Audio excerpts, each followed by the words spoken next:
A shfrytzu ministri për shembull mundësia ose privilegji që keni ndoshta për ta furnizuar kabinetin me bileta apo jo? Këtë rast, asnjë privilegj nuk kanë institucionet për arsye që loja ka rëndësi shumë të madhe. Kështu tua them që 2-3 bileta për krejrat e institucioneve mezi kanë arrit të sigurohen sepse edhe musafirët kanë përqindje të lartë kësaj here për arsye të lojes e për arsye të marrëdhënieve të mira, po edhe interesimi është tepër i madh. Nuk ka ndodhur kësaj lloji interesimi, edhe këtu pastaj ka rrjedhë edhe biseda e thirrjet për ndërtimin e stadionit nacional për thirrjet e drejta. Ne kemi plane, do të flasim do të ndodh shumë shpejt, mirë, po duhet të dihet se në këso lloj ndeshjesh edhe po të kishim një stadion me 30.000, 35.000 që është i përshtatshëm për kombëtare e për vende si ne,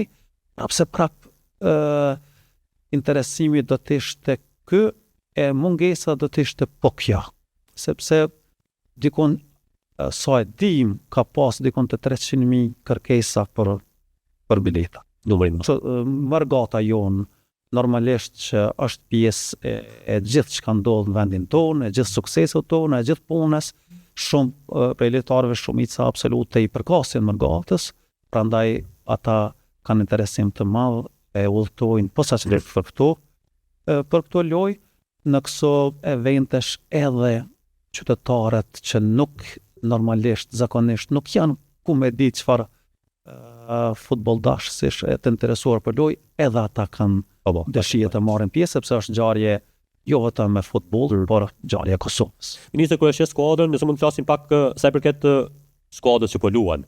Ka ministri ndonjë lojtar që i beson më shumë që mund zgjidh ndeshjen nesër? Ka ndonjë lojtar të preferuar ose tek i cili mbështetet?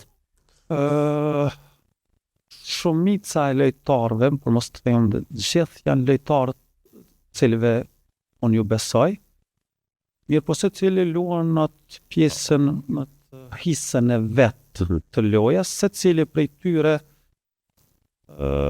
mund të vendos, sepse loja e nesërme do të jetë e krahasueshme me lojë finale, të më thonë është një lojë, nuk pritet që hajde po taktizojmë sepse në lojën e ardhshme do të shojmë, të më thonë pritet një lojë e tillë që një moment, një gabim, një lëshim, po të njëjtën kohë edhe një shkëlqim i momentit e vendos.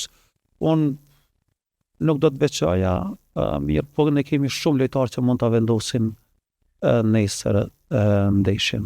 Shumë prej tyre, jo vetëm sulmuesit, por edhe shumë prej tyre që mund ta vendosin. Performanca e tyre është fantastike. Një kualifikim i vogël shumë i isër, çfarë do të thoshte për Kosovën? E ka quajtur këpos në rrjetet sociale që dikush e ka quajtur se do të ishte një pavarësi e dytë, kuptimin e kthimit të vëmendjes të ndërkombëtarëve tek ne. Do ta krahasoja unë në atë mënyrë, por një kualifikim i kombëtarës së Kosovës në Kupën Botërore në 26 do të jetë një ngjarje e madhe, edhe do të jetë një pikë kulmore e promovimit të Kosovës e të kombëtarisë të shtetit tonë të imazhit.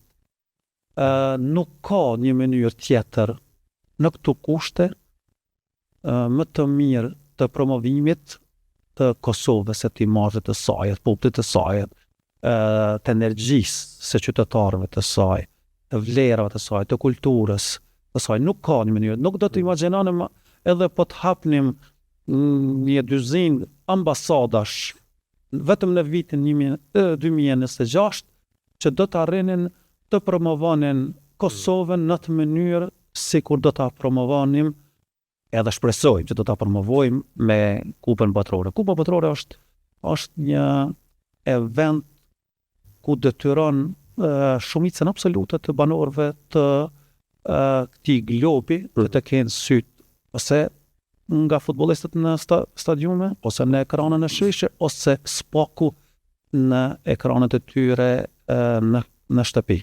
Domethënë Kosova nëse bëhet pjesë e atij fokusi është ngjarje madhështore. Unë e kam prit, e kam shpresu, e kam besu për këtë ditë, nuk e kam ditë kur do të vije edhe jam shumë i lumtur që erdhi shumë shpejt, sepse kombet tjera kanë os këtë rrugtim shumë më të vështirë, shumë më të gjatë.